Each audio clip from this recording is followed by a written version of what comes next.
Good morning sir. आज हम लोग कंसिडरेशन स्टार्ट करने वाले हैं। छोटा सा चैप्टर है, जल्दी से आज ही खत्म करना है। छोटे छोटे 4 पार्ट में बटा हुआ है, लिख लीजिए। पहला पार्ट डेफिनेशन, कंसिडरेशन। आवाज आ रही है वहां तक? थोड़ा लाउड। ठीक।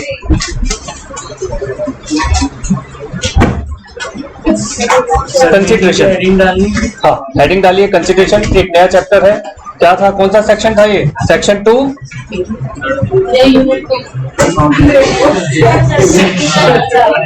कितनी गलत बात।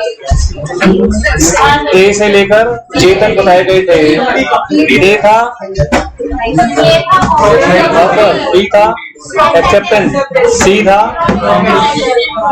और डी क्या था? तो पहले चौथा पार्ट भूल गए एकदम। ध्यान रखना है। Section 2D consideration. हम लोगों ने पढ़ा था ऑफर, विलिंगनेस थी कि भाई मैं सामने वाले से कुछ चाहता हूं और मेरे उसमें ये था कि मेरी उससे एक्सेप्टेंस की उम्मीद भी थी। और जब हम एक्सेप्टेंस पर आए तो वहां पर क्या था? मैंने क्या कहा था? एक्सेप्टेंस क्या कह रहा था? क्या थी एक्सेप्टेंस की डेफिनेशन?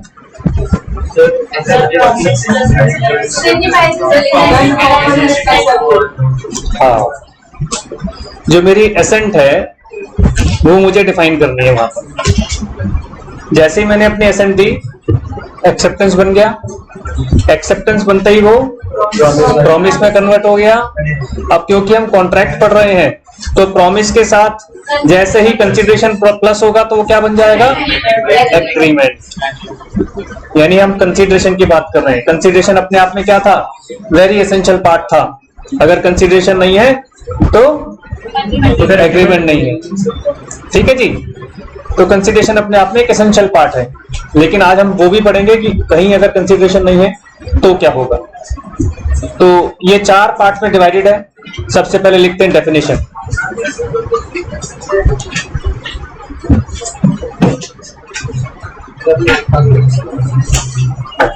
बेसिकली बेटे, जब हम एग्रीमेंट में आते हैं तो एग्रीमेंट 2 चीजों का मिक्सचर है।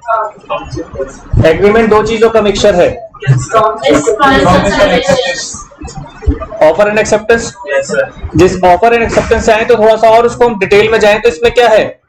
एक पर्सन कुछ गेन करता है, दूसरा पर्सन कुछ लूज करता है। ये फैक्ट है। वाइस वर्सा बोल सकते हो। आप मार्केट से बुक खरीदने जाते हो, आप पैसे देते हो, बुक लेते हो। क्या लूज किया? पैसे। क्या गेन किया? बुक। बुक सेलर ने क्या किया? गेन किया पैसे, लूज किया अपना गुड्स। तो सबसे पहला तो एक लाइन इसमें यही लिख लीजिए, बहुत इंपॉर्टेंट लाइन जो है, यहां से देखिएगा। तो कंसीडरेशन समझ गए कि कंसीडरेशन क्या था। अब इसमें क्या कह रहा है? A valuable consideration in the sense of law. अब ये नहीं लिखना, सुन लो। They consist either in some right, interest, profit और benefit accruing to one party. एक पार्टी को क्या क्या मिल रहा है? या तो बेनिफिट मिल रहा है, या इंटरेस्ट मिल रहा है, या कुछ राइट मिल रहे हैं। वो एक्रू हो रहे हैं पर एक पार्टी के लिए, और दूसरी पार्टी के लिए क्या है? Forbearance, detriment. It's a part of loss. Legal terms में यूज कर रहे हैं। लॉस और रिस्पॉन्सिबिलिटी गिवन। मैं किसी को रिस्पॉन्सिबिलिटी भी दे रहा हूं। सफर्ड और अंडरटेकन बाय द अदर। तो 2 पार्टी हैं। तो इसमें लिखिए in consideration one party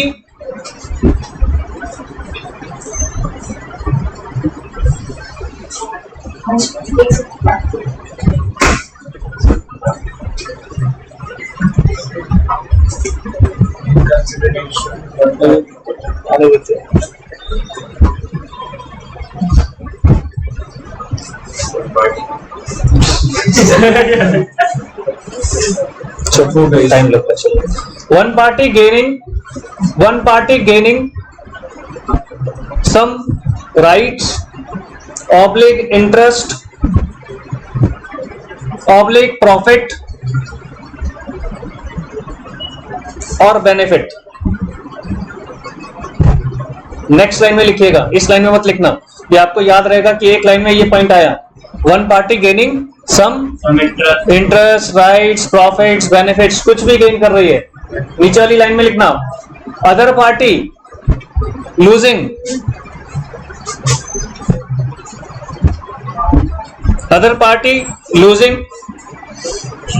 responsibility oblique forbearance oblique detriment forbearance oblique detriment. Detriment भी काइंड ऑफ लॉस ही है, किसी चीज को त्यागना डेट्रीमेंट में आ जाता है अगर हम कुछ त्याग कर रहे हैं तो।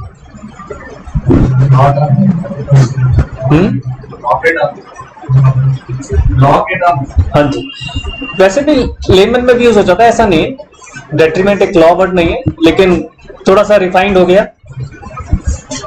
ठीक है जी, इसमें आपने इतना ही लिखना है, इतना याद करना है, उसके बाद आप इसको एक स्टैंजा में बना के आराम से अच्छे से कर सकते हैं। मेन चीज है कि पहले पता हो, वन बाय वन आ जाओ डेफिनेशन पर। जैसे मैं अब इससे करा डेफिनेशन भी ऐसी पार्ट पे लिखनी है, इसमें भी बेटा समझ ले पहले फिर लिखना। बेटा जो कंसिडरेशन है वो पास्ट प्रेजेंट और फ्यूचर में भी चलता है, पास्ट में भी हो सकता है, फ्यूचर में भी हो सकता है, प्रेजेंट में भी हो सकता है कंसिडरेशन। जैसे मैंने आपकी प्रॉपर्टी खरीदनी है, मैं कहता हूं आपको मैं 2 महीने बाद पैसे दूंगा, फ्यूचर में होगा कंसिडरेशन। समझ गए बात को? रिवर्स कर देंगे तो आप मेरे को जो प्रॉपर्टी 2 महीने पहले दे चुके हो उसका आपको कंसिडरेशन प्राप्त हो रहा है, वो पास्ट हो गया। प्रेजेंट बुक खरीद रहे हैं हाथ की हाथ एकदम, ठीक है ना। तो ये जो कंसिडरेशन की जो डेफिनेशन आएगी ये 3 पार्ट्स में चलेगी, पास्ट प्रेजेंट एंड फ्यूचर। इसकी आगे कैरेक्टरिस्टिक्स में भी ये लेकर लिया हुआ है कि ये चलता है। देखो कंसिडरेशन को कैसे डिफाइन कर रहा है, जैसे हम लोगों ने ऑफर की और एक्सेप्टेंस की डेफिनेशन की थी यार, बिल्कुल सेम उसी टर्म में इसकी भी डेफिनेशन आपको याद करनी है। क्या कह रहा है? When eight the desire of the promiser. हमने ऑफर और एक्सेप्टेंस पढ़ लिया। ऑफर में मैंने एक्सेप्टर को कुछ बोला, अब एक्सेप्टर वो करेगा, अब वो जो मैंने क्या बोला और वो क्या करेगा वही तो कंसिडरेशन है। मैंने कहा कि आप मेरी प्रॉपर्टी खरीद रहे हो 2 लाख रुपए में, मुझे 2 लाख रुपए चाहिए, तो क्या कह रहा है? At the desire of the promiser. वहां पर मैं कह सकता हूं टर्म्स एंड कंडीशन भी थी कि 10,000 रुपए एडवांस देना, बाकी 1 ऐसे देना। तो क्या कह रहा है? पहला सेंटेंस ही क्या है? When eight the desire of the promiser. When eight the desire of the promiser. और ये प्रॉमिसर किसको कह रहा है ये बात? प्रॉमिसी को। द प्रॉमिसी और एनी अदर पर्सन, इसकी डेफिनेशन को बड़े अच्छे से समझना है। प्रॉमिसी और एनी अदर पर्सन भी आ गया। जब हम कंपनी में डील करते हैं तो कंपनी में ऑनर सामने नहीं बैठा होता, ऑनर का रिप्रेजेंटेटिव बैठा होता है, तो वो अदर पर्सन में काउंट हो गया। मैं प्रॉपर्टी खरीद रहा हूं, आप प्रॉपर्टी बेच रहे हो, मैंने कहा कि मेरा बड़ा ब्रदर आएगा आपको पैसे दे जाएगा, अदर पर्सन।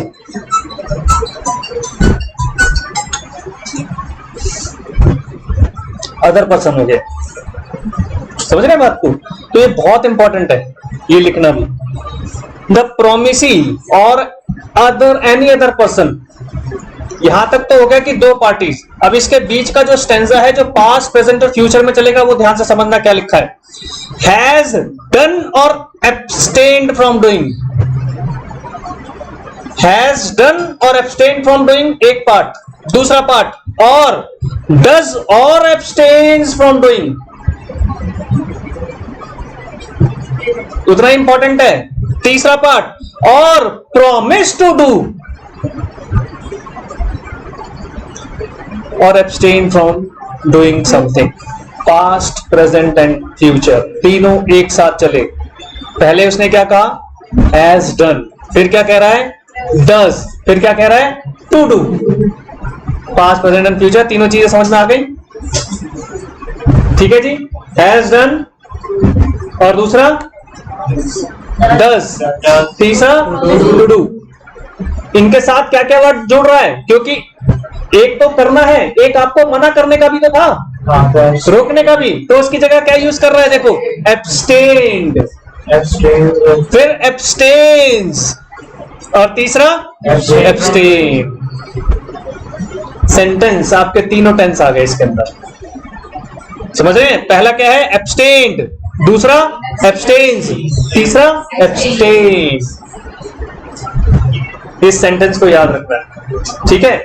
डेफिनेशन तो एज इट इज याद करनी है, लेकिन समझने के लिए हम क्या लिखेंगे? सबसे पहले लिखो, when at the desire of the promiser, when at the desire of the promiser,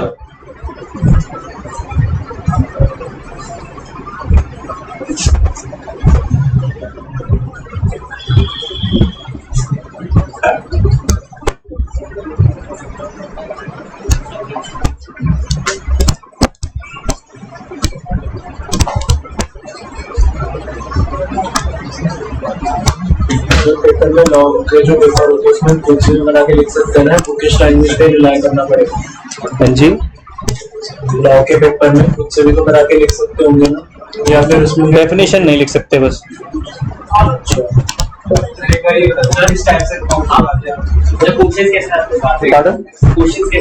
वो भी डिस्कस करूंगा, पूरा पेपर डिस्कस करेंगे जो लेटेस्ट आया हुआ है. एक बार आज थोड़ा सा हम कम डिस्कशन करें, मतलब पहले चैप्टर खत्म करेंगे, है ना? नहीं तो फिर हमारा चैप्टर हमेशा लटक जाता है, वो नहीं लटकता. थोड़ा सा स्पीड पर भी कंसंट्रेशन करना है, जिससे एक ही क्लास में एक छोटा सा चैप्टर है, ज्यादा नहीं है, 4 चीजें मैं डिस्कस करूंगा. पूरा सेपरेट क्लास में पूरा एक चैप्टर पेपर डिस्कस करेंगे. सेमेस्टर से बात हुई है. ठीक है. When eight the desire of the promisor. इसके बाद ये जो 3 चीजें हैं, 1 2 3, यहां लिखनी है याद करने के लिए. पहले में क्या था? Has done. दूसरे में, तीसरे में to do. पहले वाले के साथ और क्या आ गया था? Has done और abstained. तो वो ऐड कर दो इसमें. abstained. does में abstains. तीसरे में abstain.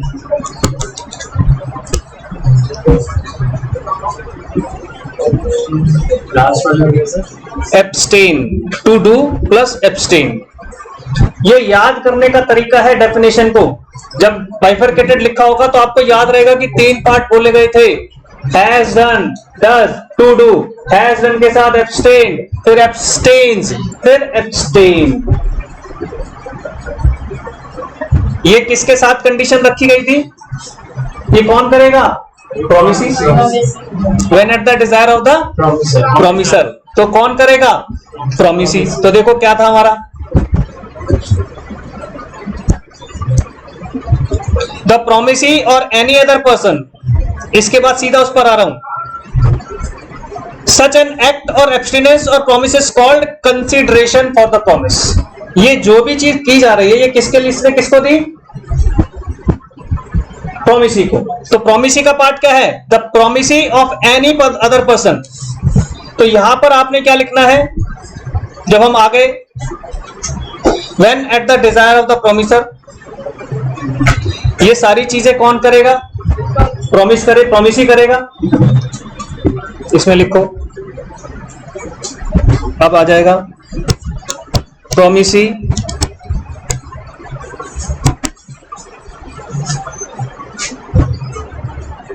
डू सच एक्ट और एब्सटीनेंस. प्रोमिसी डू सच एक्ट और एब्सटिनेंस।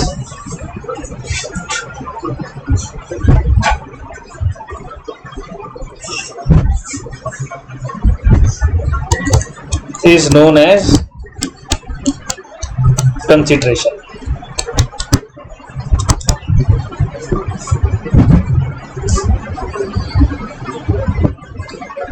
अब ये जो ब्रैकेट में लिखा है इसको छोड़कर पढ़ो। When at the desire of the promisor promisee do such act or abstinence is known as consideration।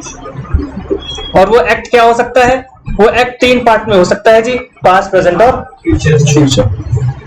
ठीक है जी, ये चीज है। इस तरह से आपको इसे याद करना है। अब इस डेफिनेशन को देखो, डेफिनेशन क्या कह रही है, एक बार पढ़ लें। प्रॉमिसरी करेगा, प्रॉमिसरी नहीं कर सकता। क्या चीज? जो भी है ये तो वाइस वर्सा है बेटा। ये मैंने आपको क्या कहा था, वाइस वर्सा हो जाता है। प्रॉमिसर वो होता है जिसने ऑफर किया, बस यही फर्क है, और अदरवाइज वाइस वर्सा हो सकता है, उससे कोई फर्क नहीं पड़ता।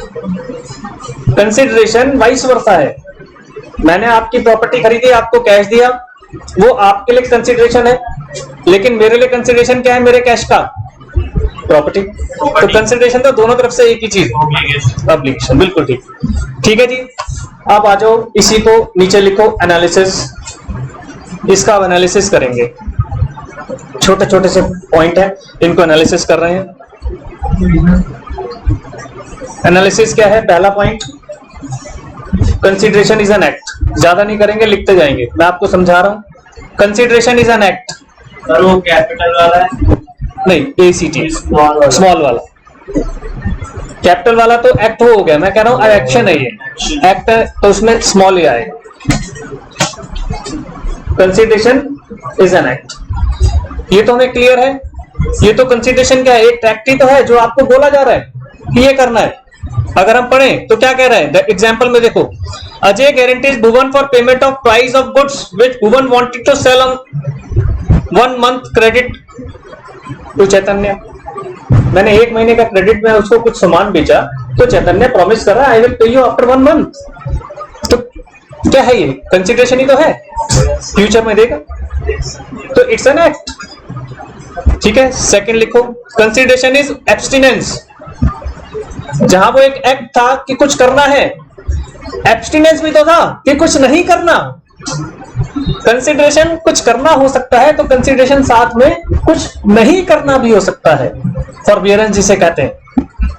ठीक है जी, consideration is an act, second consideration is an abstinence. मैंने आपसे कहा कि भाई प्रॉपर्टी का मैटर है, कोर्ट में क्या जाने की बात है, यहीं सुलटा लेते हैं, ये पकड़ो 50,000 रुपए, मामला खत्म। आप कोर्ट मत जाना, आप मान गए, एग्रीमेंट हो गया। आपका ना जाना, आपका कोर्ट में एब्सेंट होना मेरे लिए कंसिडरेशन है, और आपका ना जाने का कंसिडरेशन में आपको 50,000 रुपए दे चुका हूं। तो 50,000 को आएगा अब कोर्ट नहीं जाएगा। हाँ, मैंने आपको उस दिन भी समझाया था बेटा, ये हर जगह नहीं होता। जिस जगह पॉसिबल है उसी की बात हो रही है। जिस सेक्शन में ये पॉसिबल नहीं है उसकी बात नहीं हो रही, जिस सेक्शन में ये पॉसिबल है उसी की बात हो रही। किसी ने मर्डर किया और हम उस केस में नहीं कर सकते। ये प्रॉपर्टी, मैंने इसलिए प्रॉपर्टी का मैटर समझाया है कि हमारा आपस में कुछ डिस्प्यूट हो गया, विवाद हो गया, ऐसा कोई दिक्कत वाली बात नहीं है। राइट्स को लेकर ही तो थी, मैंने कोई क्राइम थोड़ी कर, राइट्स को लेकर। आप कह रहे हो नहीं मेरे को 10% ज्यादा चेक चाहिए, मैं कह रहा हूं नहीं मैं तो 5% दूंगा। क्राइम के केस में भी तो होता है कि क्या कहते हैं, क्राइम में भी कुछ सेक्शन में मैंने कहा कुछ सेक्शन, इसीलिए मैंने वर्ड बोला है, हर सेक्शन में ये चीज पॉसिबल नहीं है कि आप एब्स्टिनेंस गो फ्रॉम कोर्ट लगा दो, फिर वो और भी वो एक और क्राइम हो जाए। Getting my point? जहां पॉसिबल है वहीं की। और ये भी कोर्ट बताएगा कि एब्स्टिनेंस नहीं, आपको पता होगा, जब आप पूरा लॉ पढ़ लेंगे तो आपको अपने आप पता चल जाएगा कि आप ये वाला कोर्ट के लिए जा सकते हो, ये नहीं जा सकते। जैसे ऐसे कोई नॉर्मल बंदा है, तो हम लोगों को पता है, कोर्ट बताएगा, कोर्ट बताता है। बहुत सारे मैटर में हस्बैंड वाइफ का डिवोर्स मैटर होता है, तो कोर्ट पहले कह देती है कि आप जाइए बाहर जाके बात कर लिए, तो देयर इज अ चांस कि आपका डिवोर्स ना हो, जबकि दोनों गए ना कोर्ट लड़ने, चांस है, पूरा हो जाता है। भाई भाइयों के प्रॉपर्टी के डिस्प्यूट, भाई बहनों के प्रॉपर्टी के dispute out of the court settle हो जाते हैं, और जज उनको कंसीडर करता है, ऑर्डर शीट में लाता है, कंसीडर जरूर करता है। Getting my point? ठीक है जी, बढ़े आगे। थर्ड, अब आपकी डेफिनेशन को ही तोड़ दिया इसने। वैसे तो वो वाले पॉइंट भी डेफिनेशन के हैं, पहला एक, दूसरा एब्सटेंशन, तीसरा क्या कह रहा है? कह रहा है consideration must be at the desire of the promisor. हमने तो स्टार्ट ही यहीं से किया था, मस्ट वर्ड लिखा है, लिख दो consideration must be at the desire of the promisor. ये उसी डेफिनेशन का एनालिसिस ही है। At the desire of the promisor आ गया। फोर्थ कंसीडरेशन, अब मे वर्ड लिखा है, देखो मे क्यों लिखा है? क्योंकि मैंने क्या कहा था, ऑनर वहां नहीं मौजूद, उसका मैनेजर मौजूद है। तो आप मैनेजर से पेमेंट लेकर ये थोड़ी कहोगे नहीं नहीं मैं तो मैनेजर के हाथ से पकड़ूंगा, या मैं ये मना कर दूं नहीं नहीं मेरे को तो मैनेजर ने दी थी, आपने तो दी ही नहीं पेमेंट, आप कौन? ऐसा नहीं है। मैनेजर उसका रिप्रेजेंटेटिव है, ऑथराइज्ड है, तो वो कर सकता है। तो कंसीडरेशन में मूव फ्रॉम द प्रोमिसी और any other person. Any other person में मैनेजर आ गया या फिर ऑथराइज्ड पर्सन आ गया। में मूव, हाँ ये लिख लो, फ्रॉम द प्रोमिसी और any other person. Promisee move करेगा ना बेटे, प्रोमिसर ने तो अब लेना है, प्रोमिसी मूव करेगा। ठीक है, जो मैंने लास्ट में लिखवाया आपको, फिर वही वाली बात जो मैंने आपको कहा था, पास्ट प्रेजेंट और फ्यूचर। ये डेफिनेशन जब लिखनी है तो बहुत तसल्ली से लिखनी है। ये पास्ट प्रेजेंट फ्यूचर मैंने जानबूझकर अलग कराया है, क्योंकि बच्चे क्या करते हैं, अरे सर और ही तो लिखा था, हमने हटा दिया बाकी, और हमने तो छोटा सा कर दिया। एक्ट और एब्स्टिनेंस नहीं, उसमें पास्ट प्रेजेंट फ्यूचर नहीं दिखा, आपको दिखाना है। इसीलिए मैं आपके ऊपर बार बार स्ट्रेस डाल रहा हूं, ये ध्यान रखना है बेटा, पास्ट प्रेजेंट और फ्यूचर। ठीक है जी, ये जरूर है आपको बताना है। आ जाओ जी नेक्स्ट पॉइंट। मैंने बताया ना कि हमने आपकी प्रॉपर्टी खरीद ली, मैंने पेमेंट करना है, मैंने आपको फोन किया, वो फर्क नहीं पड़ता। मान लो मैं प्रोमिसर हूं, मैंने आपको ऑफर किया कि मैं आपकी प्रॉपर्टी खरीदना चाहता हूं, अब आप एग्रीड कर गए, डील तय हो गई कि 1 रुपी 1 जो भी है, 1 करोड़ या 1 लाख जो भी है कि 1 में हो गया। मैंने आपको कहा कि मेरा बड़ा ब्रदर आ रहा है पेमेंट लेकर, तो आप प्लीज पेमेंट कलेक्ट कर लो। मैंने कहा है, आई एम ऑथराइजिंग, मैंने आपको ऑथराइज किया और उनको भी ऑथराइज किया कि आपस में मिल लो, वो 1 करोड़ रुपए ले लो और आप उनको रिसिप्ट साइन करके दे देना। बहुत सारे मैटर्स में एजेंट ही बीच में होते हैं। जो डीलर, जो बड़ी बड़ी डील होती है, जैसे गवर्नमेंट की डील हो रही है आपके साथ, तो गवर्नमेंट का पीएम थोड़ी आपके साथ मिलेगा आके। गवर्नमेंट अपनी जो लैंड बेचती है, सारी लैंड का मालिक कौन है? बेटा सुनो, देखो बातें नहीं करोगे प्लीज, प्लीज बातें नहीं करोगे, अभी भी आवाज आ रही है, बातें मत करो प्लीज, बहुत टाइम है आपके पास बातें करने का। अभी लैंड का मालिक कौन इंडिया में? प्रेसिडेंट। अगर आप लैंड खरीदते हैं प्रेसिडेंट से, तो प्रेसिडेंट थोड़ी साइन करने आता है, एजेंट है। एजेंट है। हाँ, उसने अपॉइंट कर रखे हैं पर्सन कि मेरे बिहाफ पर ही आएंगे। वो भी एक लीगल डॉक्यूमेंट होता है, ऑल्दो उस लीगल डॉक्यूमेंट को देखना पड़ेगा कि हाँ जी प्रेसिडेंट ने किसको ऑथराइज किया, वही आपका डील करेगा। ऐसे नहीं कोई भी आ जाए, वो भी पढ़ेंगे stranger to contract, stranger to consideration, वो भी पढ़ेंगे। तो वो नहीं, वो ऑथराइज होगा वही लोग।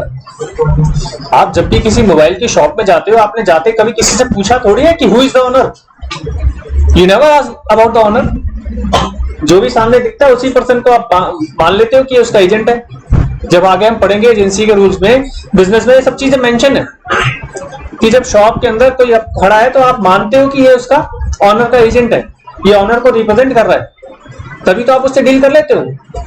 कल को पैसे रखे जेब में भाग जाए, मेरे को तो नहीं पता जी, मैंने तो नहीं बेचा इन्हें ना, वो उसको एड्रेस करता है, और जो आप उसके साथ एग्रीमेंट करते हैं वो ऑनर के ऊपर सीधा एप्लीकेबल हो जाते हैं। Getting point? लिख दो जी। नेक्स्ट सेकंड हेडिंग, ये फर्स्ट हेडिंग थी डेफिनेशन, डेफिनेशन का हमने एनालिसिस कर लिया। सेकंड हेडिंग, अगर कोई दो पार्टी के बीच में डिस्प्यूट हो गया कंसीडरेशन, मतलब मान लीजिए एक पार्टी इंस्टॉलमेंट हो गया, सर क्या मतलब जो पार्टी इंस्टॉलमेंट होगा उसका कोई फ्रेंड या रिलेटिव जो भी कंसीडरेशन उसको पे कर सकता है उसके पार्ट कॉन्ट्रैक्ट, उसके अंदर सारे एग्रीमेंट्स देखे जाएंगे। अभी जो आप बात कर रहे हो एक केस डिस्कस करेंगे, जो आपने बात बिल्कुल बोली एज इट इज, आप इसमें एक मीसा वर्सेस क्यूरी करके है, सेम केस है। हाँ सर, मैंने पढ़ा आएगा, वो डिस्कस करूंगा, लेकिन पहले आज कंटेंट कवर कर ले। मैंने जानबूझकर उसे नहीं छेड़ा अभी।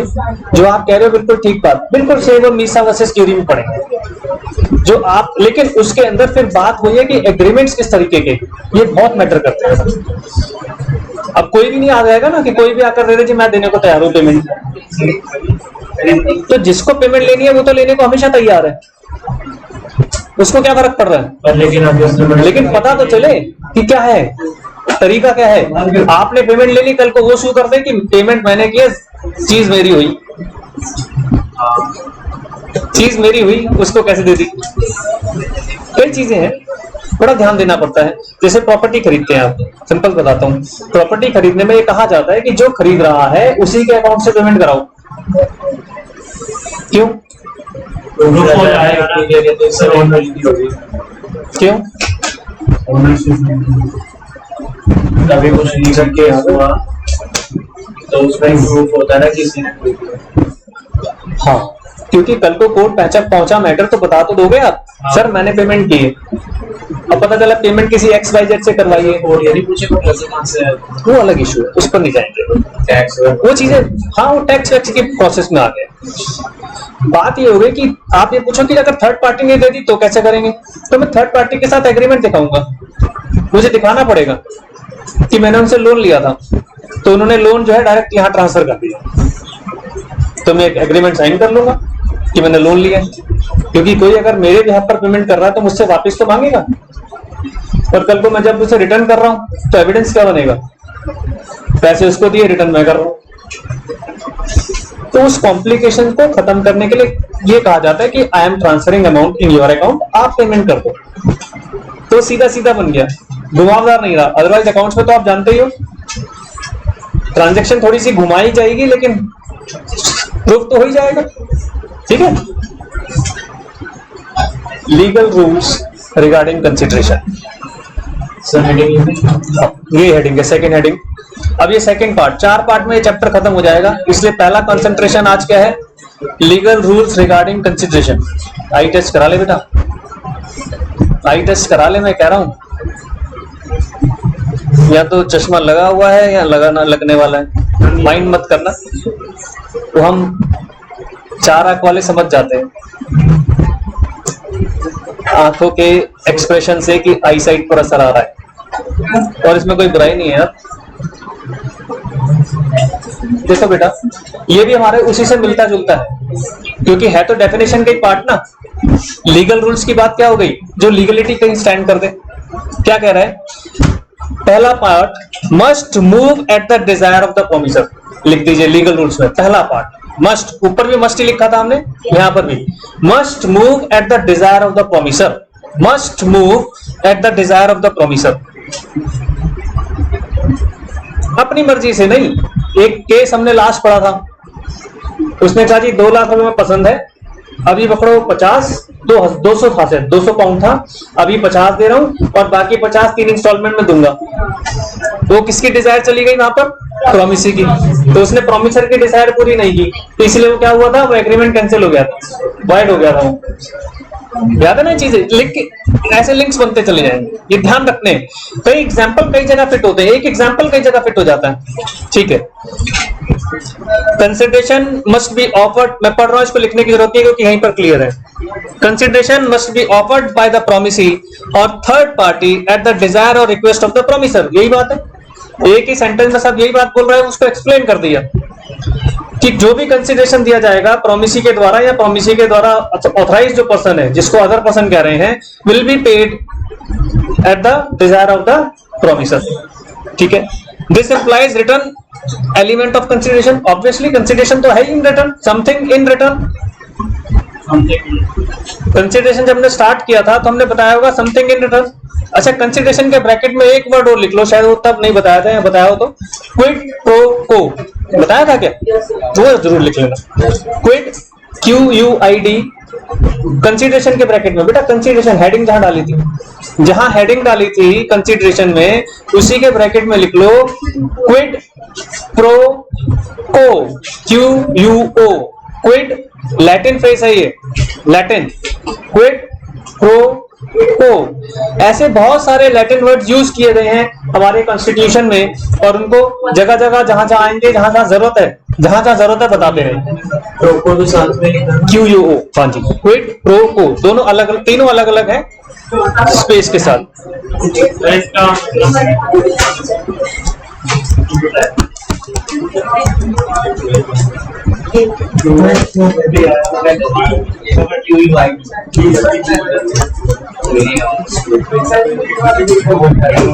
क्या करते हैं, ये लैटिन में वही है, समथिंग इन इटल। लैटिन वाले लोगों का क्विड प्रो क्लो, क्योंकि उनकी लैंग्वेज अलग है ना, ये इंग्लिश वर्ड नहीं है, ये लैटिन वर्ड है। इसकी प्रोनाउंसिएशन भी थोड़ी बहुत हमारे से अलग होगी, हम तो बड़ा क्विड प्रो कुछ अलग था, क्विड प्रो को, कुछ उनके तो प्रोनाउंसिएशन भी थोड़ी सी अलग है ना, कि क्यों बोलना है तो कैसे बोलना है, आपके मुंह का शेप अगर पूरा गोल आएगा तो ऐसे, वो अलग चीज है, मैं उसमें डिस्कशन नहीं करूंगा। हाँ वो वैसे अभी तो कह रहा हूँ, मतलब हमारी ये इंग्लिश नहीं है, ये लैटिन वर्ड, ठीक है जी।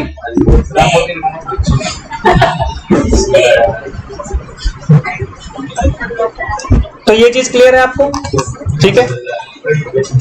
ये जो इसने एग्जाम्पल दिया, आप इस एग्जाम्पल को मत देना, आप अपना एग्जाम्पल कुछ भी बना सकते हो, कि जो मैंने अभी बोला कि जो 200 पाउंड वाला, हमने $200 वाला जो पाउंड वाला जो था, वो एग्जाम्पल इसमें देना, इस एग्जाम्पल की जरूरत नहीं, ठीक है, क्योंकि जो अच्छे एग्जाम्पल है वो दो। ये एग्जाम्पल थोड़ा सा अलग सा है, एक बार पढ़ लो, देखता हूं कि समझ आता है कि नहीं, पढ़ लो एक बार जरा। दुर्गा प्रसाद वर्सेस बलदेव,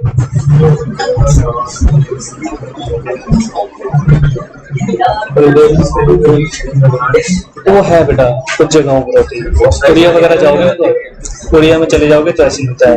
छत्तीसगढ़ जहाँ थोड़ा सा आदिवासी टच है, वहां पर वो भी बहुत यूज करते हैं, एक्सेंट के हिसाब से वो लोग स्पेलिंग चेंज कर देते हैं। सर अब गांधी कोई एक्सेंट थोड़ी था, Gandhi is not an accent, it was गंधी, GANDHI, गंधी होता था जो लोग परफ्यूम का बिजनेस करते थे। पुराने जमाने में इत्र को गंध कहते थे, गंध। हम लोग गंध को बड़ा मिसस्पेल करते हैं, हमें गंध वर्ड से लगता है अरे आप ना, गंध मतलब परफ्यूम, नेचुरल परफ्यूम, इत्र। तो जो गंधी था ही, उसके फादर जो थे वो बिजनेस करते थे परफ्यूम का, गांधी जी के। तो अंग्रेज बुलाते थे, अगर इंग्लिश पिक्चरें देखोगे तो उसमें वो गांधी नहीं बोल रहे, वो गैंधी बोल रहे हैं, गैंधी बोलते हैं। लेकिन जब इंडिया के अंदर उसको स्पेलिंग को स्पेल आउट किया गया तो हमने गांधी कर दिया, हमारी प्रोनाउंसिएशन में वो आ बन गया, G और A डबल आ बन गया, बड़ा आ, तो वो गांधी बन गया, समझ गए। जबकि वो गैंधी बोलते थे तो वो गांधी बन गया। तो जो गैंधी था एक्चुअली में हिंदी में था गंधी, गंधी से बना वो गैंधी, गैंधी से बना वो गांधी। ना ये कोई सरनेम था ना कुछ था, एक्चुअली ये था। इसी तरह से नेहरू भी कोई सरनेम नहीं था, वो भी कोई सरनेम नहीं था। ये प्रोनाउंसिएशन मैं इसलिए बता रहा हूँ कि हर कंट्री का अपना अपना एक प्रोनाउंसिएशन है, तो उस प्रोनाउंसिएशन के हिसाब से वर्ड थोड़े से अलग अलग हो जाते हैं। जो मोतीलाल जी थे, जो वो एक नहर के किनारे उनका घर था, तो पुराने जमाने में आपने कभी हिंदी एक्सेंट सुना हो तो आप भी एक ऐसी कॉलोनी में रहते होंगे जहां पर पहले सब मिलजुल के रहते थे।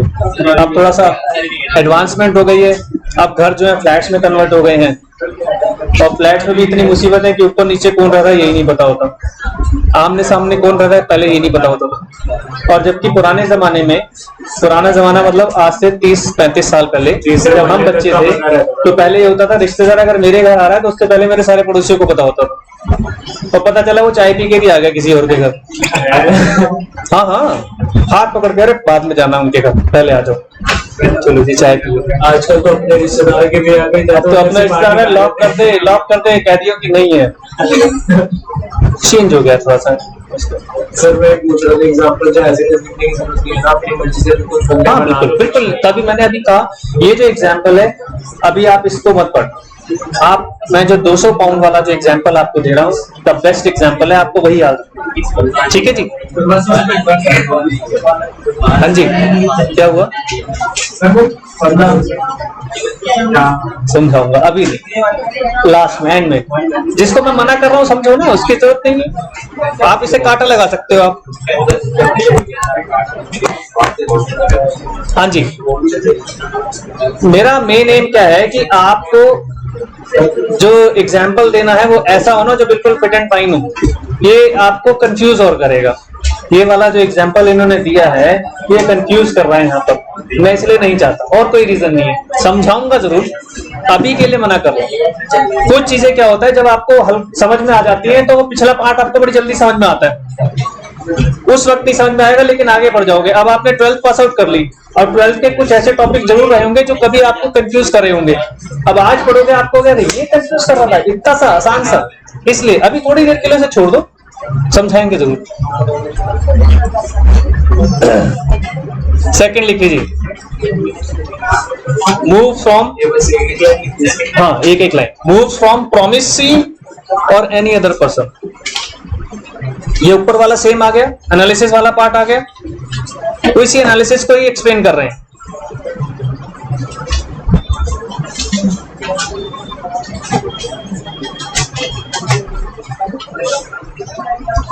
इसका मैं एग्जांपल पढ़ा देता हूं। ये एग्जांपल बहुत अच्छा दिया। हाँ बेटा, मूव फ्रॉम प्रोमिसी और एनी अदर पर्सन।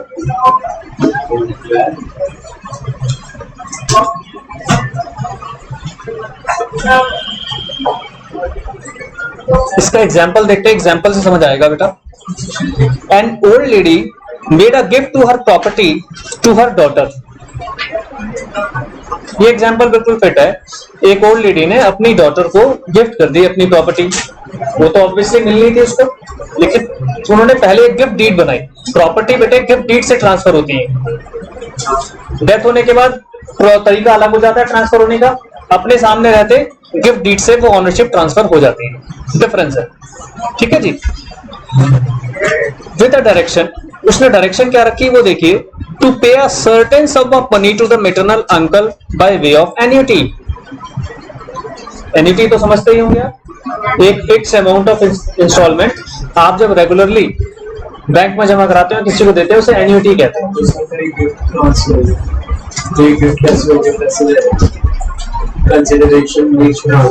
भाई बात चैप्टर तो कंसिडरेशन का ही पढ़ रहे हो ना, आएगा तो उसी सेंस में। लेकिन देखो वो लॉ नहीं जानते, वो अपने सेंस में बात कर रहे हैं। अब आपने तुरंत पकड़ लिया कि कंसिडरेशन तो आ गया।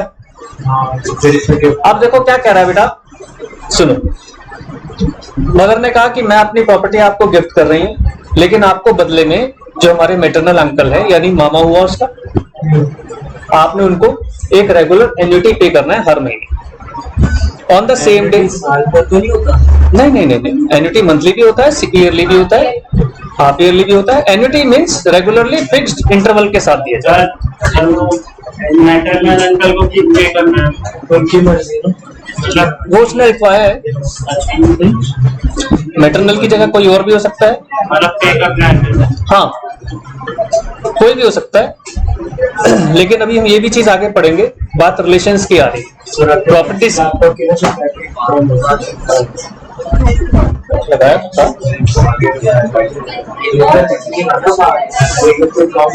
नहीं नहीं, फुल चार्ज है, फुल चार्ज कोई नहीं वहां दिखती। हाँ जी, तो मैं क्या कह रहा था, मैटरनल अंकल को उसने फिक्स कर दिया कि एन्युटी पे करनी है। अब वो क्या कह रही है, उस वक्त तो डॉटर एग्रीड हो गई, बाद में ये चीजें करती वही हुआ। द डॉटर डिड नॉट पे the annuity and the uncle sued recover it. बाद में उसने मना कर दिया कि आई विल नॉट पे यू। अभी इन्होंने पॉइंट अच्छा पकड़ लिया था कि ये गिफ्ट का हुआ, कंसीडरेशन तो हो ही गया। आप फ्यूचर में कंसीडरेशन मांग रहे हो, कंसीडरेशन तो हो ही गया। अभी हम आगे ये भी पढ़ेंगे कि अगर प्रॉपर कंसीडरेशन ना हो तो क्या करेंगे। प्रॉपर मतलब जो एक्चुअल वैल्यू हो, मान लो एक्चुअल वैल्यू 50 लाख थी, अब उसने पे करना महीने का मान लो 10,000, तो भैया 50 लाख तो 10,000 पे करके भी नहीं पे किया जा सकता। अगर अंकल है तो कितने साल के होंगे वो बेचारे, चार्ज नहीं रह गए। एक एग्जांपल ले रहा हूँ, हो सकता है बच्चे को कहा हो तो शायद पूरा निकल जाए, लेकिन 50 लाख का इंटरेस्ट भी काउंट करो महीने का तो भी कितना बड़ा पार्ट होगा। अब हाँ जी, प्रॉपर्टी तो उसके अंकल का। हाँ सर, अंकल को पैसे देने ना, वो कह रही लड़की को कि तेरे को प्रॉपर्टी करे, बच्चे को पैसे दे। नहीं समझे अभी आप क्वेश्चन। प्रॉपर्टी तो उसकी मदर उसकी मम्मी की प्रॉपर्टी। हाँ, वो कह रही कि उसके हस्बैंड को पैसे मैटरनल अंकल, अंकल हस्बैंड नहीं, मैंने मामा बोला तो है।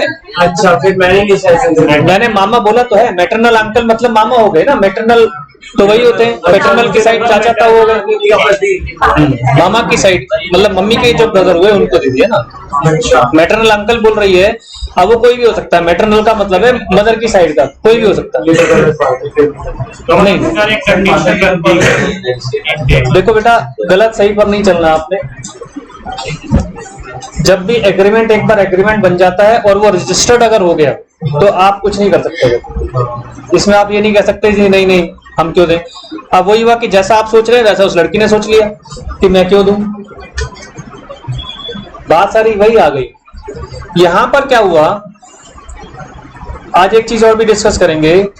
एक बच्चे ने एक क्लास में पूछ लिया कि जब शादी होती है तो वहां पर क्या कॉन्ट्रैक्ट है। वहां पर हस्बैंड और वाइफ के बीच क्या कॉन्ट्रैक्ट, सोशल कॉन्ट्रैक्ट। हाँ, वो क्या है कॉन्ट्रैक्ट। वर्ड चला था, तो आज यहाँ पर पहले इसको डिस्कस करते हैं, वही बताएं कंटेक्ट हो गया।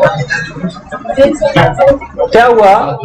देखो बेटे, इसमें क्या हुआ, जब लेडी ने एग्रीमेंट किया था अपनी बेटी के साथ, उसने क्या दिया इन कंसिडरेशन, अपनी प्रॉपर्टी, अपनी प्रॉपर्टी दी थी।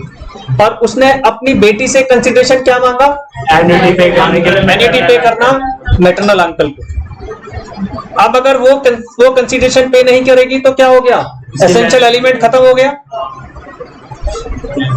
तो इसी बेस पर क्वेश्चन में पूछा गया है कि क्या वो अंकल उस बिटिया को सू कर सकता है। बिल्कुल ठीक। देखो उसने भी कहा, कंडीशंस ही चली ना। हाँ हाँ, it was held that there was sufficient consideration, क्योंकि पहले से ही दिया जा चुका है जो प्रॉपर्टी के रूप में, for the uncle to recover the money from the daughter. क्योंकि वो जो लेडी है वो पहले ही कंसिडरेशन दे चुकी है, और कंसिडरेशन का पार्ट तो बिटिया की तरफ से बचा हुआ है, that she must have to pay. ठीक है जी।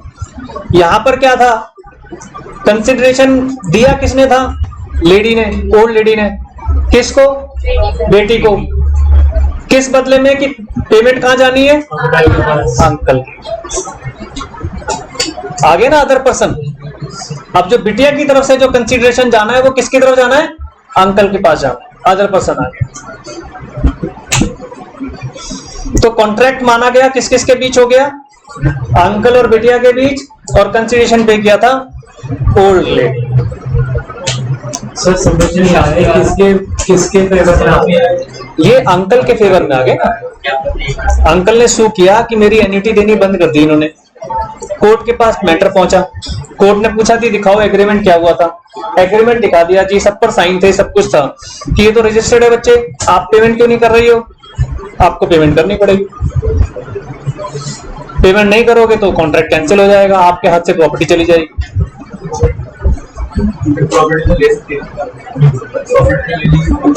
कौन, उस प्रॉपर्टी को खरीदने के लिए उसके मामा ने पैसा दिया। वो कुछ भी हो सकता है। जो ये अब उसमें चले गए ना, ये राइट्स में चले गए कि बिटिया के राइट्स हैं उस प्रॉपर्टी पर। लेकिन बेटे बिटिया के राइट पहले ही बाउंड कर दिए गए गिफ्ट डीड में। आपको ये पता होगा कि आपके फादर अपनी प्रॉपर्टी चाहे तो आपको ना दे, किसी को भी दे सकते।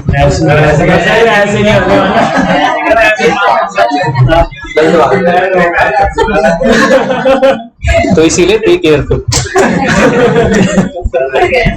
डर गए, ये लॉ है बेटा, मैं नहीं बोल रहा हूँ, दिस इज लॉ।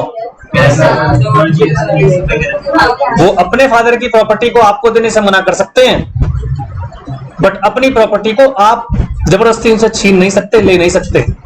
ये ध्यान रखना। फादर मदर अपने जिंदा रहते अपने बच्चों को बेदखल कर सकते हैं प्रॉपर्टी से।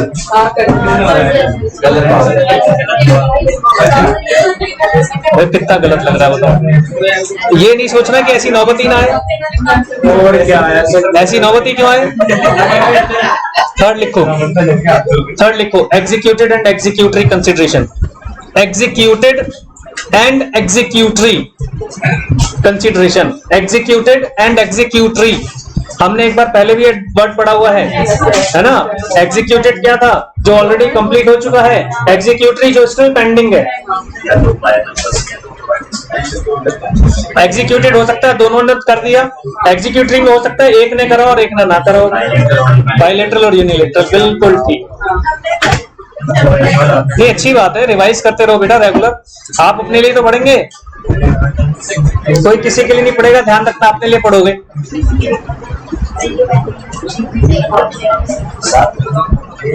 अब 3 बच्चों के अखबार में फोटो छपी ना, जो रैंक लेकर आए, जो फाइनल के रिजल्ट में रैंक जो लेकर आए हैं 3 बच्चे, अखबार में, सोशल मीडिया पे भयंकर तरीके से, सीए इंस्टीट्यूट की वेबसाइट पर सब जगह रिफ्लेक्ट तो हो रहे हैं ना। उन्होंने पढ़ाई तो की थी, और ऐसा तो है नहीं कि वो आपसे अलग थे, आप ही जैसे स्टूडेंट थे। हाँ जी बेटा, एग्जीक्यूटेड और एक्सिक्यूटरी में कोई ज्यादा वो तो है नहीं। इसका एग्जांपल से समझाया तो, A pays ₹5,000 to B and B promise to deliver to him a certain quantity of wheat within a month। तो ए की तरफ से एग्जीक्यूटेड हो गया, बी की तरफ से एग्जीक्यूटरी। बायलैटरल हो गया यूनिलैटरल, यूनिलैटरल है, एक तरफ से कंप्लीट हो गया, दूसरी तरफ से भी कंप्लीट होना बाकी है, बिल्कुल ठीक। लिखो नहीं, आज कहाँ है तेरा ध्यान, मैं पूरा डिस्कस कर लिया हूं। एग्जीक्यूटेड होता है जब दोनों ऑब्लिगेशंस पूरे हो गए, तो executed from both the sides. Executory में ये हो सकता है कि आपने अपना ऑब्लिगेशन पूरा नहीं किया, मैंने कर दिया, तो मेरी तरफ से एग्जीक्यूटेड, आपकी तरफ से एग्जीक्यूटरी, है ना। यूनिलैटरल और बायलैटरल पढ़ा था ना हमने कॉन्ट्रैक्ट के, जब टाइप्स ऑफ कॉन्ट्रैक्ट पढ़ रहे थे हम। 4th लिखो, may be past, future and present. Consideration में भी पास्ट, प्रेजेंट और future, past, present and future.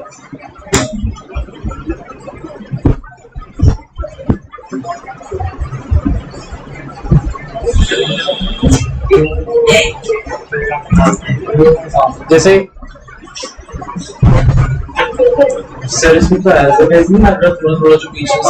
हाँ वही मैंने कहा, एनालिसिस को लेकर आगे दिया है, वो उस डेफिनेशन को एनालिसिस किया था, अब ये लीगल रूल्स बन गए। इसमें कुछ बताने की जरूरत है, सिंपल है ये तो बिल्कुल। 5th, the most important consideration need not be adequate। Consideration need not be adequate, but यहां पर एक ही पेज फंसता है। आपने एक प्रॉपर्टी खरीदी, प्रॉपर्टी का वर्थ, मान लीजिए सेक्सराय में आप प्रॉपर्टी खरीद रहे हैं, सेक्सराय में प्रॉपर्टी का वर्थ 60 लाख रुपए है, इमेजिन 60 लाख, एक छोटा सा फ्लोर। इमेजिन यार, मैं प्रॉपर्टी डीलर थोड़ा ही हूँ। 60 लाख का मैंने एक इमेजिनेशन कर लिया कि 60 लाख जो मार्केट प्राइस चल रही है, जो ये प्रोमाइसेस है। आप गए किसी पर्सन के पास, आपने वो प्रॉपर्टी 20 लाख रुपए में खरीद ली, 20 लाख रुपए में खरीद ली। एडिक्वेट कंसीडरेशन नहीं है, लेकिन डील पूरी फाइनलाइज हुई, ऑफिशियली हुई, जो भी पेमेंट की, एग्रीमेंट बना, सब कुछ बना और रजिस्ट्रेशन भी हुआ, तो वो आपका परचेज कहलाएगा, नीड नॉट एडिक्वेट के कारण। सिर्फ यहां पर गवर्नमेंट ने एक लॉ डाल दिया है प्रॉपर्टी के मैटर में कि आप कितने की खरीदो हमें मतलब नहीं, हमारी जो स्टैंप ड्यूटी है वो पूरी दे दो। टैक्स एडिक्वेट मतलब सफिशिएंट, हिंदी में बोले जो जितना प्राइस है उतना होना, जो चीज जैसी है उतनी ही होना, प्रॉपर। सर ये एडिक्वेट का टर्म ही क्यों ना आ रहा है, क्योंकि जो पेज है ये बेटे आगे आएगा, ये थोड़ा सा भी आगे भी आएगा। एक्चुअली मैंने आपको जो बताया वो क्यों होता है, ये किसके हाथ में दिया गया,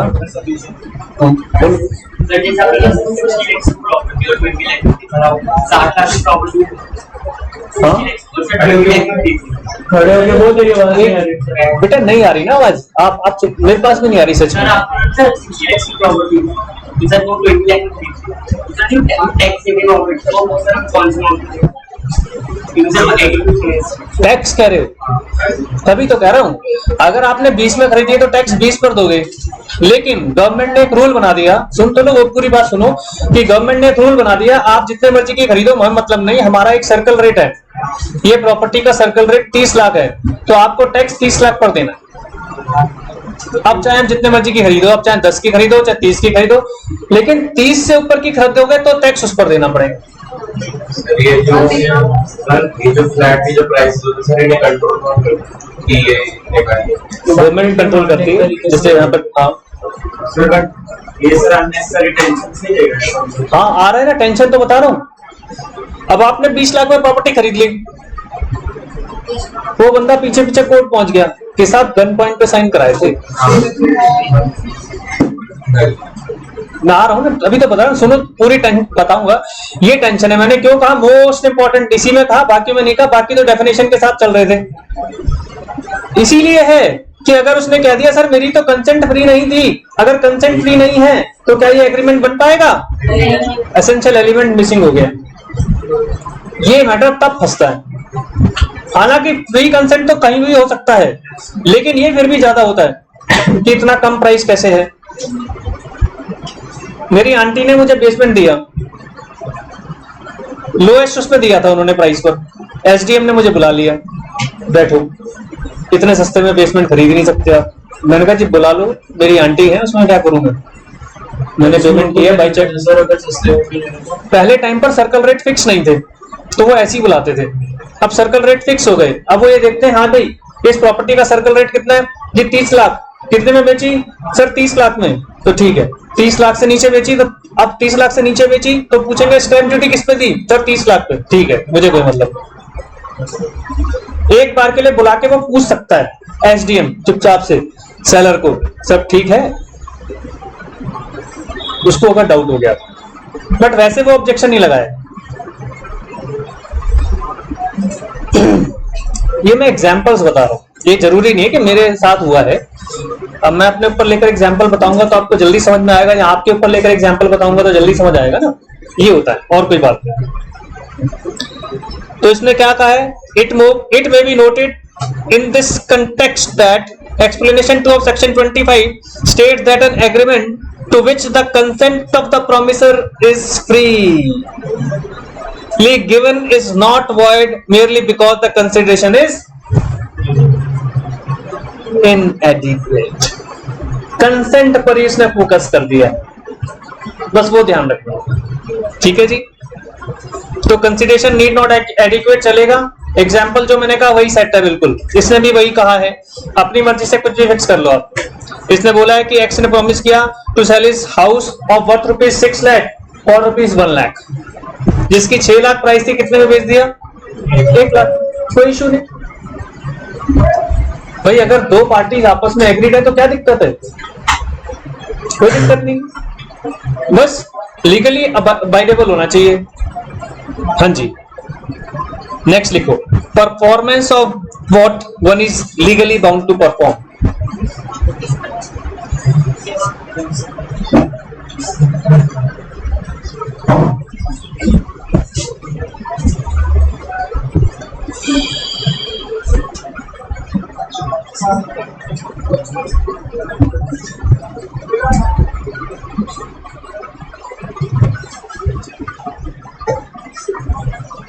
इसमें पहले एग्जाम्पल्स समझ लो, फिर पढ़ेंगे। एग्जाम्पल्स समझ आएगा। आपने स्कूल में पढ़ाई थी, टीचर्स आपको पढ़ाते थे, क्या आप उनको फीस देते थे? उनको तो सैलरी मिलती थी स्कूल स्टाफ से।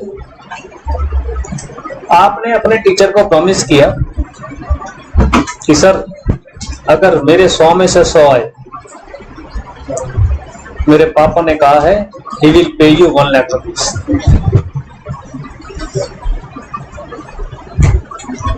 मेरे पापा ने कहा है he will pay you 1 lakh rupees. पहले ही दिख रहा है, हमने पढ़ा था ना, ये तो सोशल ऑब्लिगेशन। अब आपके 100 में से 100 आ गए, तो अब वो क्या टीचर कोर्ट जा सकता है?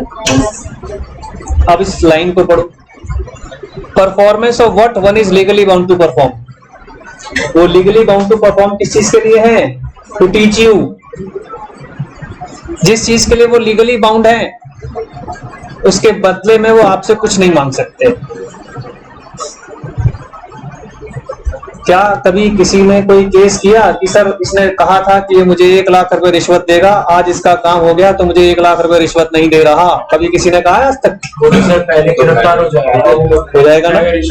क्यों? Because he was legally bound to do that act. उसके बियॉन्ड वो कुछ मांग ही नहीं सकता।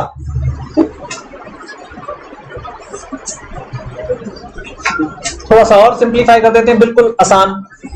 मैं एडवोकेट हूं, मैंने केस लड़ा, क्लाइंट ने मुझे कहा कि सर केस जीत गया ना तो 10,000 रुपए एक्स्ट्रा दूंगा। तो मांग ही नहीं सकता, लीगली नहीं मांग सकता। तो उसने भावना में आकर, ये मानकर चला था कि उसने भावना में आकर मुझसे इमोशनली टच होकर ये बात बोल दी। मैं नहीं मांग सकता क्योंकि कॉन्ट्रैक्ट तो मेरा फीस के लिए साइन हुआ है ना? कॉन्ट्रैक्ट बिल्कुल होता है, साइन होता है, और वकालतनामा साइन होता है, हम फीस मेंशन कर देते हैं। बिना वकालतनामा के मैं केस ही नहीं लड़ूंगा। सर ऐसे भी होता होगा कि अगर सपोज 1% अगर एग्रीमेंट नहीं है, आपने केस कर लिया, वहां से कह रहा है पैसे वो अलग इशू हो गया, मना कर सकता है, कोई इशू नहीं। लेकिन फीस तो हम पहले ले लेते हैं, एडवांस तो ले लेते हैं। दोनों चीजें चलती हैं, ऐसा कोई इशू नहीं है। इतना कोई सुनो, प्रोफेशन में रिजिडनेस नहीं होती। प्रोफेशनल एक ऐसा टर्म है, यहाँ रिजिडनेस नहीं होती। हम मानते हैं कि रिजिडनेस जो है हमारे प्रोफेशन के अगेंस्ट चली जाती है, ऐसा माना जाता है। तो मैं रिजिड नहीं हूँ। कोई मुझे कह रहा है कि आज मेरे पास पैसे नहीं है, मैं फीस नहीं दूंगा, तो क्या करो? नहीं, वो तो ये तो आप बाद में कह रहे हो ना, जब केस आगे बढ़ गए। तो फ्यूचर में तो किसी के साथ भी कुछ भी हो सकता है। कोरोना में बहुत सारे लोगों की नौकरी चली गई, नहीं दे पाए वो फीस, नहीं दे पाए। तो अब ऐसा थोड़ी है कि केस छोड़ दो, हम भी फिर हैंडल करने वाली बात है। फिर आगे बढ़ते हैं। तो ये बात को देखो क्या कह रहा है, अब इसको पढ़ते हैं। The performance of an act by a person who is legally bound to perform the same cannot be consideration. जिस चीज के लिए आपका टीचर लीगली बाउंड था वो कंसिडरेशन नहीं, वो तो लीगली उसको करना ही करना है। मतलब वो जो ऑफर कर रहा है उसे कंसिडरेशन बोला जाता है। हाँ, अब आपका टीचर कह रहा है देखो मैंने आपको पढ़ाया था, पैसे निकालो, पैसे दो, मैं तो कंसिडरेशन कंप्लीट कर चुका हूँ। तो आप क्या कहोगे? सॉरी सर, वो कंसिडरेशन उस चीज का नहीं था, वो तो आपकी ड्यूटी है। जो नॉर्मल ड्यूटी का काम करना वो कंसिडरेशन नहीं है, ये कहना चाह रहा है। एक ऑफिसर साइन कर रहा है रजिस्टर आपके इस पर किसी पेपर्स पे, तो वो तो उसकी ड्यूटी है, लीगली बाउंड है उसके लिए। वो उसके बदले में क्या कंसिडरेशन मांग सकता है? वो नहीं मांग सकता। ठीक है, इतने लिए लाइन से समझ गए? इतनी यही एक लाइन यूज करनी है बस आपको। लिख लो जरा, इस लाइन को लिख लो। The performance of an act by a person, the performance of an act by a person who is legally bound to perform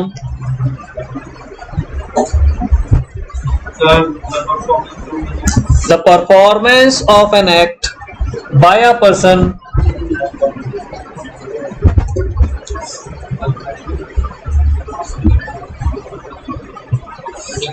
who is legally bound to perform। ये स्कूल टीचर का example मैंने इसलिए दिया क्योंकि आपके ऊपर एकदम fit बैठता है। Legally bound to perform the same cannot be consideration. ठीक है जी, टीचर आपका ये क्लेम कर ही नहीं सकता।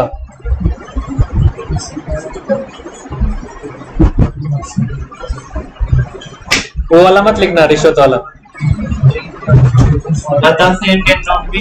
The same cannot be consideration for a contract.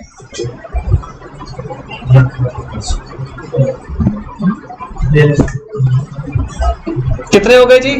Sir मैंने ये लिखा है cannot be considered as a consideration for the contract. बिल्कुल, मैंने एक लाइन में आपको थीम बता दिया है। अब इस एक लाइन से आप 10 लाइन भी बना सकते हो, इसको जैसे मर्जी एक्सप्लेन कर सकते हो। एग्जाम्पल इसमें फिट कर सकते हो, लीगल बाउंडिंग वाली जो ड्यूटी है स्कूल टीचर का, आप बिल्कुल आराम से फिट करके बैठ कर दे सकते हो।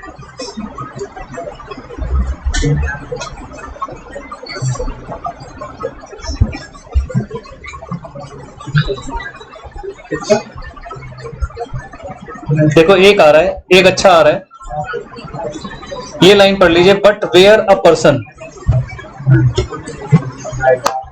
अ person promise to do more that he is legally bound to do. Change आ रहा है ना अब, प्रॉमिस टू डू मोर। अब टीचर कह रहा है बेटा मैं आपको घर भी आके पढ़ाऊंगा, आपके 100 में से 100 तभी आएंगे।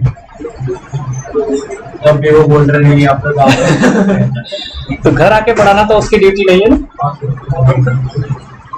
समझ के बाद तो ये चीज है। अगर उसमें हो क्या कहता है इस लोन की फीस ऐड करके बोल रहे कैसे वो फिर आपके एग्रीमेंट की बात होगी ना, वो तो उसमें तो जो मर्जी है। वो कह रहा है कि मैं स्कूल में भी पढ़ा रहा हूँ, मैं ट्यूशन भी तुम्हें दे रहा हूँ, अब मैं दोनों के पैसे नहीं नहीं, दोनों के बात ही नहीं हो, तो आपने जो ठहराया है तो उसकी बात हो रही है ना। स्कूल में देगा हमारे लिए तो कैसे कि देगा स्कूल में consider. Next one more important, consideration must be real, must be real not illusory. Illusion नहीं होना चाहिए, है ना। जादूगर ने फैला दिया एक भ्रम कि ये देखो एक आया आपके पास एक बक्सा और इसके अंदर पड़े हैं सोने के बहुत सारी मोहरें और ये लो साइन करो अपनी प्रॉपर्टी, और साइन कर देंगे है ना। वो इल्यूजन नहीं होना चाहिए, तो वो चीज ध्यान रखिए। लोग करते हैं ना, बहुत इल्यूजन करते हैं, जैसे पेन नोट्स ला के रख दी, कुछ भी कर सकते हैं। आते नहीं, वो केस होता है कि हाँ भाई क्या मैं अभी सोने को डबल कर दूंगा, चिंता न करो, आबरा का डाबरा सोना डबल। पता चला कि ओरिजिनल वाला गायब। हाँ जी, मैच बढ़िया चल रही है।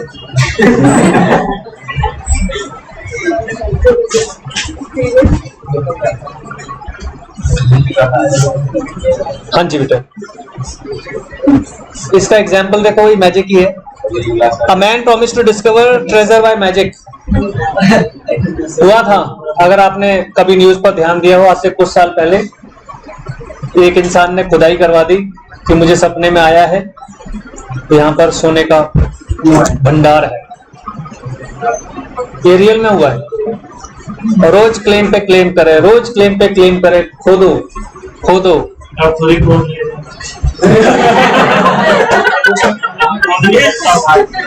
वैसे देखो, इसका क्वेश्चन जेन्युइन है, उसमें बेटे आर्कियोलॉजिकल डिपार्टमेंट कई चीजें मिक्स हो जाती है। आपको कुछ पता भी होगा कि लैंड के एक पार्ट से नीचे का लैंड आपका नहीं है, गवर्नमेंट का। ऐसा कुछ फीट का पोर्शन आपको दिया जाता है जितने आप अपनी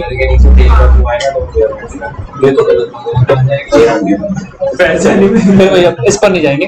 तो अब उसने क्या कहा कि भाई मैं यहाँ पर खुदाई करो, खजाना मिलेगा। इल्यूजन, वो इल्यूजन से काम नहीं चलेगा, ठीक है जी। तो खुदाई हुई थी, हुआ था, नहीं निकला कुछ। Bringing the dead person to live again, बताओ काला जो करते हैं लोग। अभी रिसेंटली हुआ है बेटा, है जिंदा हो गया वो। अभी रिसेंटली हुआ है, एक नहीं, जिंदा कैसे हो जाएगा। अच्छा, अभी जिंदा कर दिया। एक बच्चे को सांप ने काट लिया, एक बच्चे को अभी मैंने पढ़ रहा है 2-3 दिन पहले एक बच्चे को सांप ने काट लिया, उसको दबा दिया गया, दफना दिया। उसकी मदर को सपना आया कि बेटा बोल रहा है मैं जिंदा हुआ हूँ, मदर ने अवॉइड कर दिया। दूसरे दिन फिर सपना आया, अवॉइड कर दिया। तीसरे दिन अड़ोसी पड़ोसियों को सपने आने लग गए, ये क्या और चौथे दिन वो एसडीएम पर सारा गांव चढ़ गया जी, खुदाई करो बच्चा जिंदा है। तो ये 3-4 दिन से क्या टाइम पास कर रहे थे? यही वेट तो कर रहे थे कि मरेगा तो कोई नहीं, ठीक है। रिलीजन, ये तो चलो माँ बाप को ही आया, पता चला कि कोई दूसरे इंसान को आ जाता जो सिद्धि पुरुष जैसे टाइप के कहलाते हैं, और वो कहता जी मैं 1 लाख रुपए लूंगा, आपका बच्चा जिंदा कर दूंगा, और धूमधाड़ कुछ भी कर करा के। तो इस तरह की चीजों को वो कह रहा है कि इल्यूजन कंसिडरेशन के बारे में साफ साफ कह रहा है मस्ट बी रियल। पैसा मांगता है ना वो, ये तो माँ बाप का खेल था, लेकिन कोई साधु महात्मा आ जाते हैं जो लोग ढोंगी होते हैं, गलत वाले नेचर वाले, वो पैसे मांगते हैं, तो उसमें नहीं पड़ना। फिर केस कैसे करोगे आप? जो पहले ही अगेंस्ट लॉ है, इलीगल है। अलग बात है कि वो दूसरे क्राइम में फंस जाएगा, लेकिन ये तो उससे पैसा नहीं मांग सकते ना, 1 लाख रुपया दो मेरा वापस करो। लास्ट, ये तो हर जगह ही है, must not be unlawful, consideration must not be unlawful, immoral or oppose the public policy।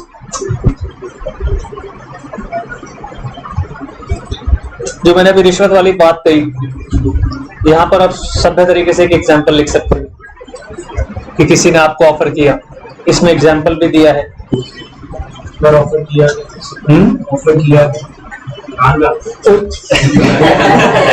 यही कर रहा सर। उसने ऑफर किया कि भाई मैं आपकी जॉब लगवा दूंगा। एक हायर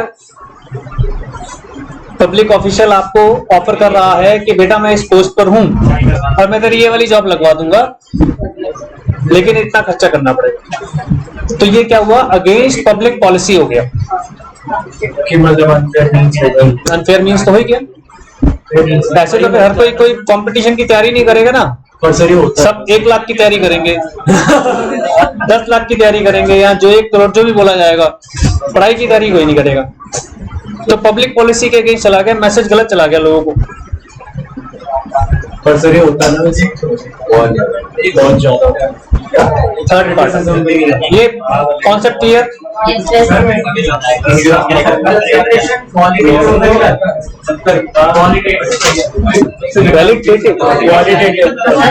किसी क्वालिटी नॉन मॉनिटरी हो। एग्जाम्पल में बताओ क्या कहना चाह रहे हो?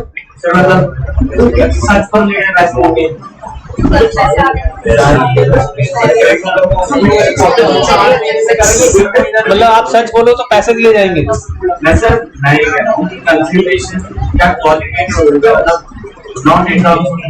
नहीं, अब देखो क्वालिटेटिव टर्म भी बड़ी कॉम्प्लिकेटेड हो गई। अब आप मेरी क्वालिटी यूज करोगे और मुझे पैसे नहीं दोगे तो कैसे बात बनेगी? मेरा तो क्वालिटेटिव हो गया ना, मैं पढ़ा रहा हूँ तो वो तो क्वालिटेटिव हो गया। आपने पहले कुछ और बोला था, आपने बोला सच बोलने के पैसे देना। सच बोलना तो आपकी ड्यूटी है, वो तो आपकी legal obligation towards country, towards society है। उसके अगर आप पैसे मांग रहे हो तो फिर तो अगेंस्ट पब्लिक पॉलिसी हो गया ना बच्चे। आप क्या कहते हैं, इसीलिए मैं जब बोल रहा हूँ कोई क्वेश्चन करता हूँ तो इसलिए कि और एक्सप्रेस करो आप। क्वालिटेटिव अब आपने एक्सप्रेस किया तो कई जगह डाइवर्ट हो गया। सर जैसे कोई कोर्ट का केस हो गया और क्या कहते हैं वो है, क्या बोल सकते हैं, चश्मदीद का विटनेस है, उसे मैनिपुलेशन कहते हैं। हाँ, हम उसको कह रहे हैं जैसे ना, उसको क्या कहते हैं, वो जैसे सच बोल नहीं रहा, हम कह रहे हैं कि तू सच बोल, तेरे को हम इतना सौ मनी दे देंगे, चल 10 करोड़ देखो बेटा, तब तो फिर उसका कंसिडरेशन जो सच है उसे हम मानेंगे क्वालिटी के टर्म है, वो भी अनलॉफुल हो गया। तो अनलॉफुल उसका झूठ। भाई साहब वो राइट्स और ड्यूटीज आपको अपनी हर, मैं कितनी बार आपको स्ट्रेस का है, कुछ भी पूछो राइट्स और ड्यूटीज के एंटीनास खड़े रखो। आपकी ड्यूटी टुवर्ड सोसाइटी क्या है? ये पैसे नहीं देने, सच बोलना। हाँ, अब आप सच बोलने के भी पैसे मांगोगे तो कैसे बात बनेगी? ऐसे तो टेक्निकली बहुत चीजें रॉन्ग हो जाएंगी, बहुत चीजें वो। अब पुराने जमाने में कहते थे जिस विद्या तो दान देनी चाहिए, पुराने जमाने में तो यही कहते थे, लेकिन अब तो विद्या दान में कहाँ रह गई? अब तो हमने फीस ले रहे हैं। तो वो फीस जो है, वो जो फीस है वो आप किस चीज की दे रहे हो बताओ? मैं आप विद्या की फीस नहीं दे रहे हो, जो मैं टेक्निकल स्किल्स से अपने आप को पढ़ा रहा हूँ आपको, उसकी फीस दे रहे हो। विद्या एकदम अलग चीज है। जो नॉलेज आपको मिल रही है ना बेटे, उसकी फीस तो आप दे ही नहीं सकते। टू बी वेरी फ्रैंक, आप मेरे स्किल्स की फीस दे रहे हो, विद्या की फीस तो कोई दे ही नहीं पाता था। पुराने जमाने में भी गुरु दक्षिणा चलती थी, वो विद्या के लिए नहीं थी, ये ध्यान रखना, वो विद्या के लिए नहीं थी। जो शिष्य थे वो कहते थे कि जो आपने दिया है उसका तो कोई प्राइस ही नहीं है, दैट इज अनमोल। समझ रहे हो बात को? तो ये आपको मैं कॉन्सेप्ट क्लियर कर दूं। मैं हमेशा अपने घर में भी अपने बच्चों को ही बताता हूं कि तुम भी फीस दो, कि कभी भी do not disrespect your teacher. हम लेमन में स्टाइल करते हैं, आप जैसे कभी होता है घर में आया अच्छा नहीं पढ़ाता, तो मैंने उसको क्लियर कहा नहीं वो अलग चीज है, अच्छा नहीं अलग चीज है, पढ़ाता वर्ड गलत है, पढ़ाते समझ गए बात को? वो चीजें हैं और इस चीज को याद रखना। थोड़ा सा स्पिरिचुअल वाली बात बता दूं बेटा, मेरा तो मानना है मैंने भी डिसरिस्पेक्ट किया अपनी लाइफ में एक टीचर की, और वो चीज मुझे आज तक समझ ही नहीं आई, केमिस्ट्री। मैं नहीं समझ पाया, ये मैं अपना एक एग्जांपल बता रहा हूँ। Never ever disrespect your teacher, चाहे वो अच्छा है नहीं है आपको कोई मतलब नहीं। इसका फल आपको ऐसे टाइम पर मिलेगा जो आपको समझ में ही नहीं आएगा और बहुत टाइम बाद पता चलेगा। अच्छा, सेम चीज ये कॉन्सेप्ट है, ये थोड़ा सा स्पिरिचुअलनेस आ गई यहाँ पर। अब आप इस चीज को अभी नहीं मानेंगे क्योंकि अभी आप एक ऐसी टीन एज में हैं, उस टीन एज में फंडास थोड़े अलग किस्म के चल रहे होते हैं, अनस्टेबल होते हैं। कुछ भी चीज अभी लाइफ में आपके फिक्स नहीं होती, हर चीज अनस्टेबल, हर चीज हवा में होती है, मूवीज के साथ इंस्पायर्ड होती है, सपने देख रहे होते हैं, हाँ मेरी जॉब लग गई 5 लाख रुपए महीने की, सपने आ रहे होते हैं, सपने आ रहे होते हैं 5 लाख रुपए महीना, क्या करूंगा क्या करूंगी, ये ऐसे ऐसी इमेजिनेशन चल रही होती है। अच्छी बात है, इमेजिनेशंस जो है आपकी वो इंस्पिरेशन बननी चाहिए, लेकिन जो मैं आपको बात कह रहा हूं कि जब आप सोचते हो तो वैसा होता है ना, जब आप इमेजिनेशन करते हो कोई आपको गलत नहीं कहेगा, इमेजिनेशन करो तभी आप उसकी तरफ भागोगे। तो ऐसे ही टीचर्स के साथ या किसी के भी साथ, बात टीचर्स की नहीं पेरेंट्स के लिए भी है, आपके एल्डर्स हो, आपके जूनियर्स हो, सीनियर्स हो, कोई भी हो, उनके साथ आपके कॉन्सेप्ट अलग तरीके के होने चाहिए कि ऐसा ना हो रिस्पेक्ट वाले नहीं होने चाहिए, जैसा देंगे वैसा मिलेगा। आजकल जो याद मत सोचो, ऐसा सोचो मत, ये कॉन्सेप्ट सोचना बंद कर दो, ये कॉन्सेप्ट सोचना बंद कर दो। आपको जो मैंने एक दिन क्लास में क्या कहा था कि जब आप कोई एग्जाम्पल दिमाग में लाओ तो नेगेटिव वाला मत लाओ एकदम। आप नेगेटिव वाला एग्जाम्पल लाते हो ना तो उससे नेगेटिविटी क्रिएट होती है। हाँ, कुछ एक जगह जब मैं फ्रॉड पढ़ा रहा हूँ तो फ्रॉड में थोड़ा नेगेटिव सोचना पड़ेगा, अनफेयर मीन्स की बात करें तो वहाँ सोचना पड़ेगा, लेकिन always try to be healthy में आ जाओ। फ्रॉड में पॉजिटिव नहीं, मतलब एग्जाम्पल तो नेगेटिव वाला ही आएगा ना, मैं एग्जाम्पल की बात कर रहा हूँ कि उसने चीटिंग की, वहां पे कोर्ट में नॉर्मल पॉजिटिव समझो। बेटा थर्ड पार्ट क्या, थर्ड पार्टी ऑफ कॉन्ट्रैक्ट सू कर सकती है क्या, वो केस कर सकती है पार्टी टू द कॉन्ट्रैक्ट? एक सेकंड, कौन कर रहा है लेकिन मेरे पढ़ना यार सब सुबह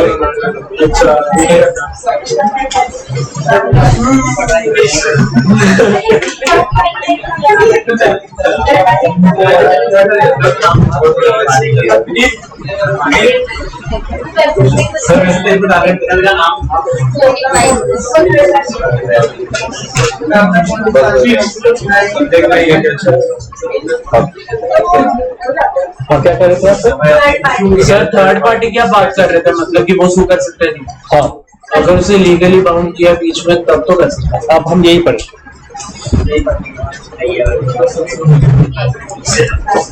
ऐसा करते हैं, ये मैं आपको कल की क्लास में कराता हूँ, अभी कुछ अभी ये नेक्स्ट क्लास में करते हैं। बस छुट्टी। हाँ, अभी बस एक चीज समझ लो, अभी हम जो मीसा वर्सेस क्यूरी की बात कर रहे थे, आपने जो टॉपिक छिड़ा सर अगले सर फैक्ट्स तो नहीं लिखना है ना,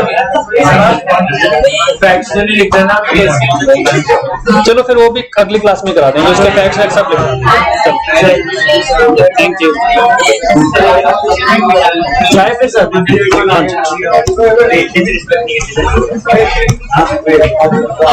हाँ।